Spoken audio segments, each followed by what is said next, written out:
মহান আল্লাহ পাক রব্বুল আলামিনকে ভালোবাসা হয়ে যায়। সুবহানাল্লাহ বলে। এখন প্রশ্ন হচ্ছে, আপনি রসুলে পাক রহমাতুল লিল আলামিনকে কেমনে ভালোবাসবেন?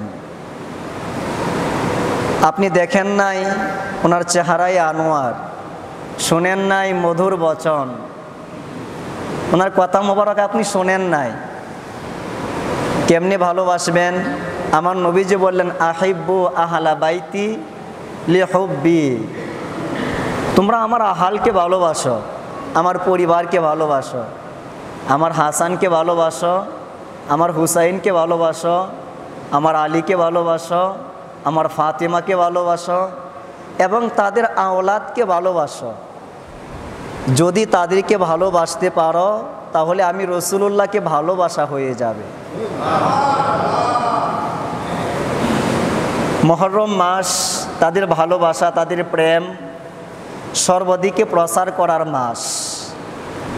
আমি বলতেছিলাম যে রসুলে পাক রহমাতুল লিল আলামিনের থুতু মোবারক হাতের মধ্যে নেওয়া, মুখের মধ্যে মালিশ করা, এটা যেমন দলিলের দাঁড় দাঁড়ে না, ইশকের দাঁড় দাঁড়ে। এই মুহররম মাসে নতুন ঘর না তোলা, বিয়ে না করা, আনন্দ না করা, এগুলাও দলিলের দাঁড় দাঁড়ে না, ইশকের দাঁড় দাঁড়ে। আপনি যদি আশেক হন তাহলে আপনি এগুলা করতে পারেন? বলেন না, করতে পারেন না। যেখানে জয়নুল আবিদিন হুজুর পাক কারবালার পর থেকে বাকি 35টা বছর পৃথিবীতে জীবিত ছিলেন, কিন্তু 35টা বছরের মাঝখানে একটা দিনও একবারের জন্য মুচকি হাসি দেন নাই। ওনাকে জিজ্ঞাসা করা হতো, আপনি রাতের বেলায় ইবাদত করেন, দিনের বেলায় রোজা রাখেন, আর মাগরিবের টাইমে হাও মাও করে কান্নাকাটি করেন কেন? উনি বলতেন, মাগরিবের টাইমে আমি যখন পানি নিতে চাই আমার ওই দিনের কথা স্মরণ হয়ে যায়, যে দিন আমার সামনে আমার পরিবার পানি চেয়েছিল কিন্তু দেওয়া হয় নাই। হযরত ইয়াকুব আলাইহিস সালাতু ওয়াস সালাম ইউসুফকে হারাইছিলেন, ইউসুফ, কিন্তু ইউসুফ জীবিত আছেন এটা ইয়াকুব নবী জানতেন। এক ইউসুফকে হারায়া ইয়াকুব আলাইহিস সালাতু ওয়াস সালাম একটানা 36টা বছর কান্নাকাটি করেছেন, অথচ উনি জানেন ইউসুফ পৃথিবীতে আছে। তারপরে ইয়াকুব আলাইহিস সালাতু ওয়াস সালাম কান্নাকাটি করতে করতে চোখের মধ্যে ছানি পড়ে গেছে, উনি আর চোখে দেখতে পান নাই। ইমাম জয়নুল আবেদিন হুজুর পাক বললেন, আমার নবীর ইউসুফ ছিল হুসাইন।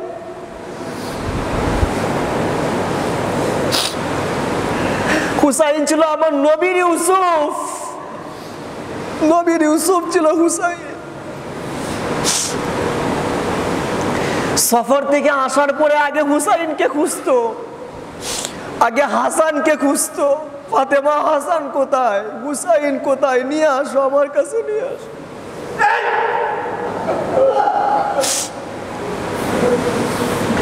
নবী তাদেরকে কুলে নিতেন, বুকে নিতেন, ঘ্রাণ নিতেন, মুখের মধ্যে জিহ্বা ঢুকিয়ে দিতেন, আমার হুসাইন, আমার হাসান। এত পরিমাণ ভালোবাসতেন। নবীজি নামাজ পড়তেন, সিজদারত অবস্থায় হাসান উপরে উঠতো, হুসাইন উপরে উঠতো। এত পরিমাণ ভালোবাসা তাদেরকে বাসতেন। জয়নুল আবেদিন হুজুর পাক বলেন, আমার সামনে দেখলাম ইমাম হুসাইনের শাহাদাত, আলী আসগরের শাহাদাত, আলী আকবরের শাহাদাত, একে একে 17 জন 27 জন নবীর পরিবারকে হত্যা হইতে দেখলাম। সেই ঘটনা আমার অন্তর থেকে যায় না। কেমনে বলো? আমি হাসার জন্য, হাসা আমার পক্ষে সম্ভব না, মুচকি হাসাটাও সম্ভব না। যারা আশেক তারা মুহরমে এত আনন্দ করে, কথা বলেন, করে না। এত আনন্দ কিসের? 10টা দিন আপনি কোরবান দিতে পারেন না, অথচ মা ফাতেমা হাসানকে কোরবান দিয়েছেন, মা ফাতেমা হুসাইনকে কোরবান দিয়েছেন।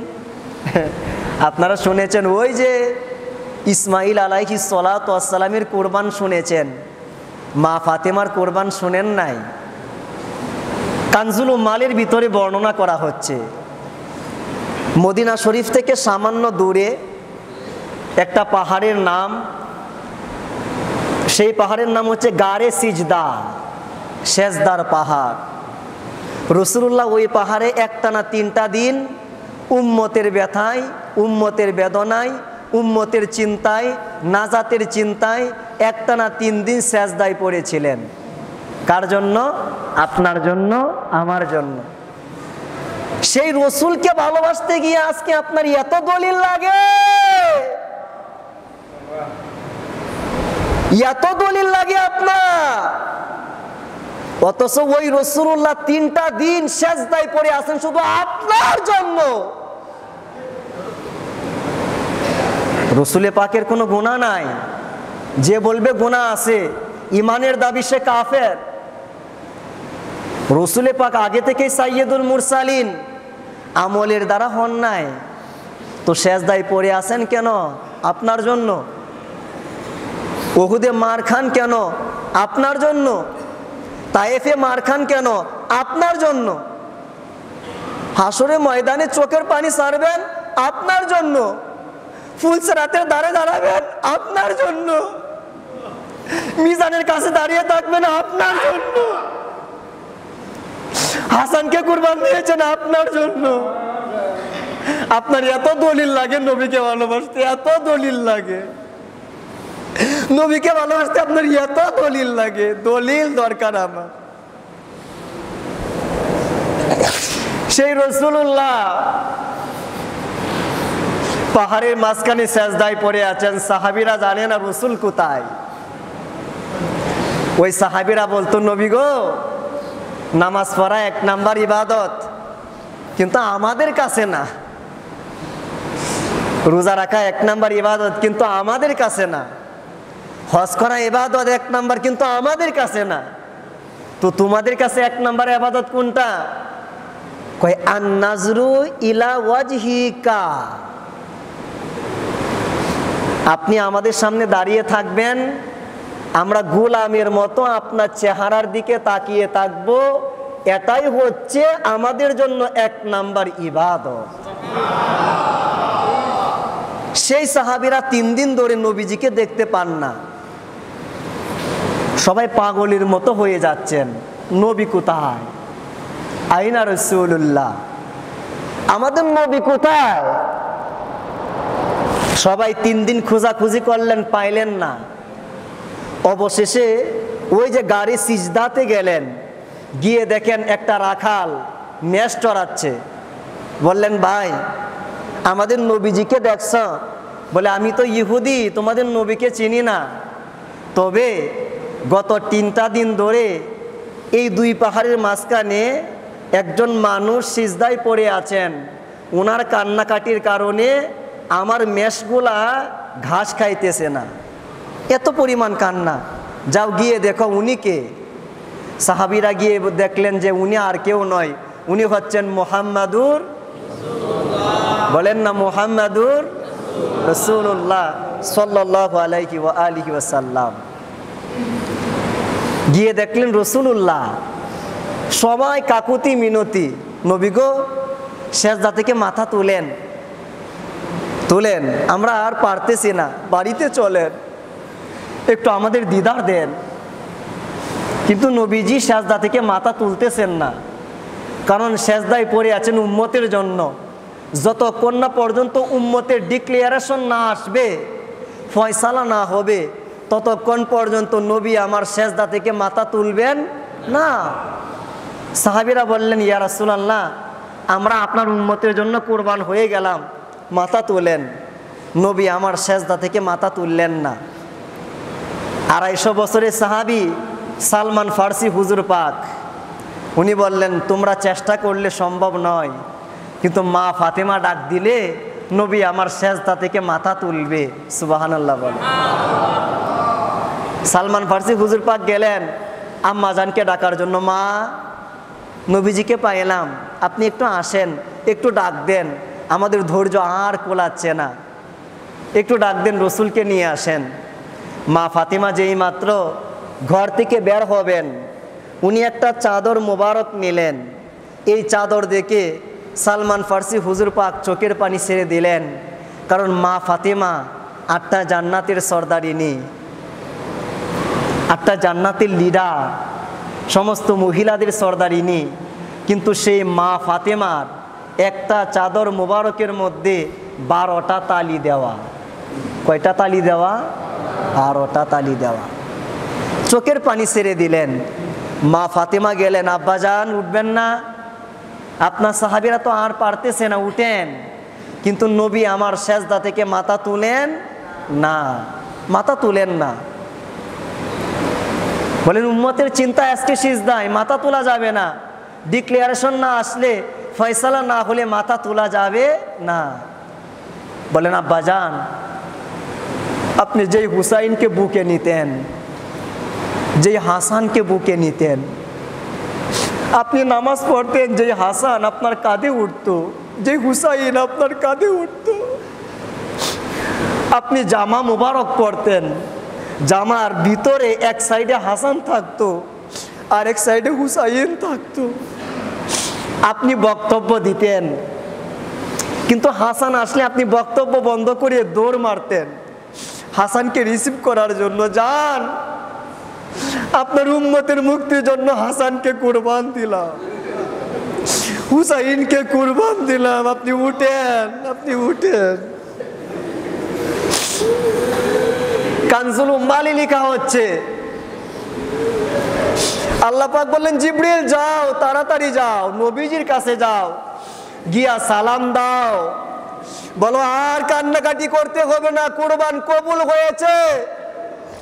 আপনি সিজদা থেকে মাথা তুলেন, ইয়া রাসূলুল্লাহ কাল কিয়ামতের ময়দানে আপনার উম্মতের সাথে আমি তেমন ব্যবহার করব, ফাতেমা যেমন চাই।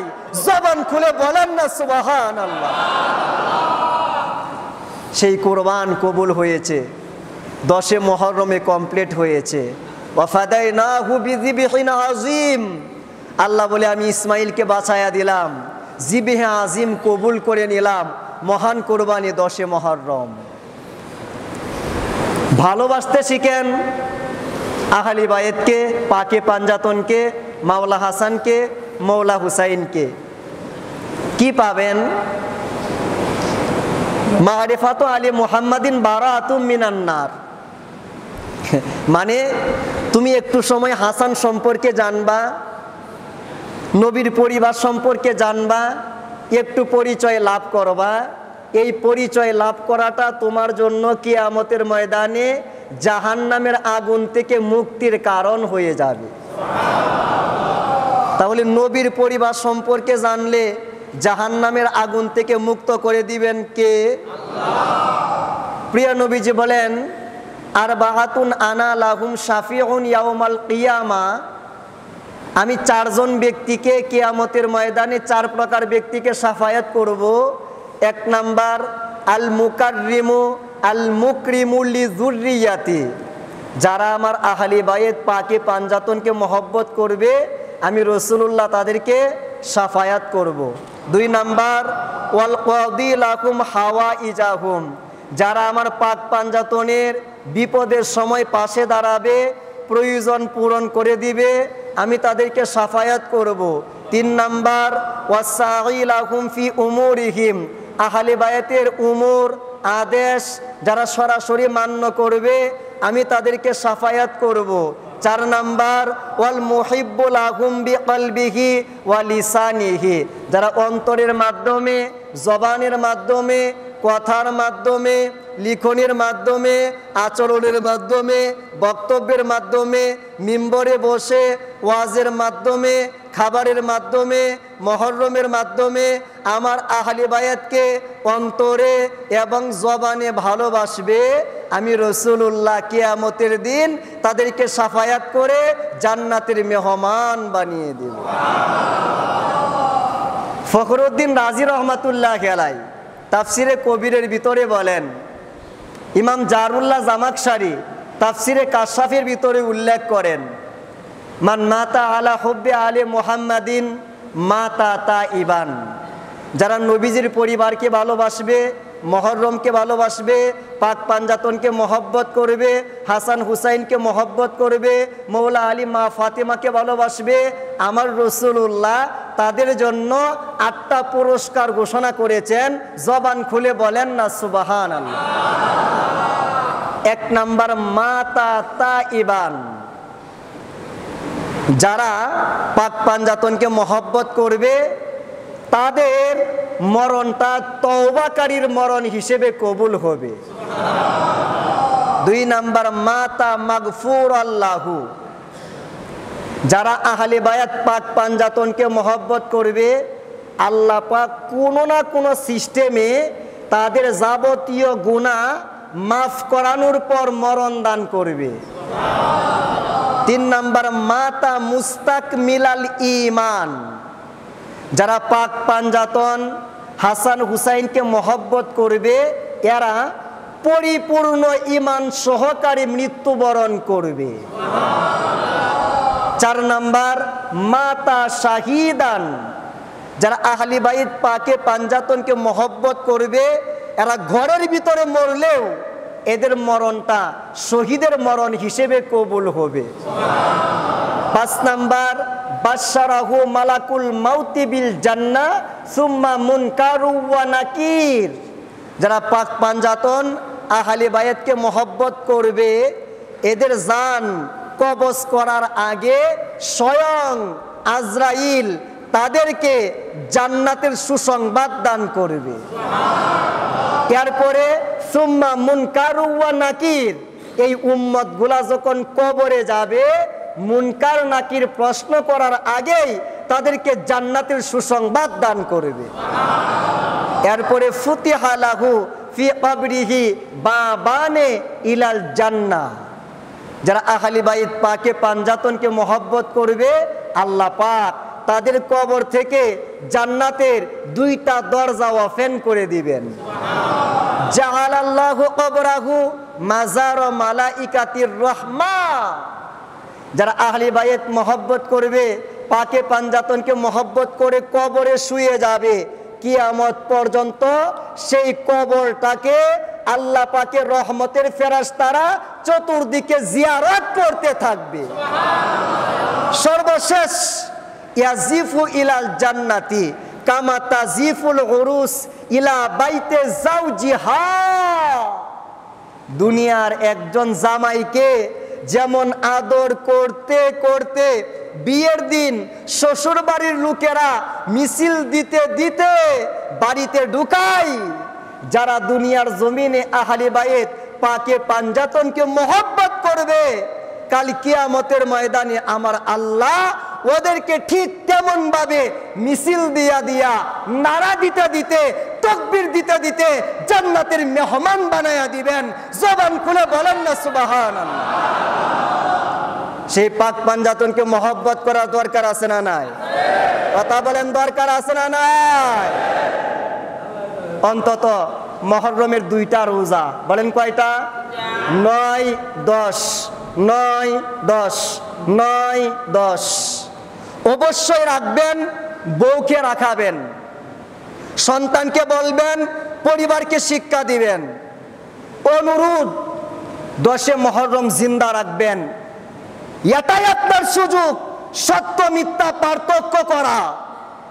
এটা সেই দিন ইসলাম জিন্দা হওয়া, এটা সেই দিন নবীর রক্তের উপরে কি পরিমাণ টর্চার হয়েছে সেটার প্রমাণ তুলে ধরা। অন্তত সেই দিনটা লালকুটিতে আসতে ভুলবেন না, শম্ভুগঞ্জ দরবারে আসতে ভুলবেন না, আসবেন ইনশাআল্লাহ। আপনাদেরকে নিয়ে যতটুকু পারা যায় মাওলা হাসান মাওলা হুসাইন পাকের পবিত্র মহব্বত প্রকাশ করার চেষ্টা করা হবে ইনশাআল্লাহ। যারা সুন্নত নামাজ পড়েন নাই সকলেই সুন্নত নামাজ আদায় করে নেন। ওমা আলাইনা ইল্লাল বালাগ। আসসালামু আলাইকুম ওয়া রাহমাতুল্লাহি ওয়া বারাকাতুহু।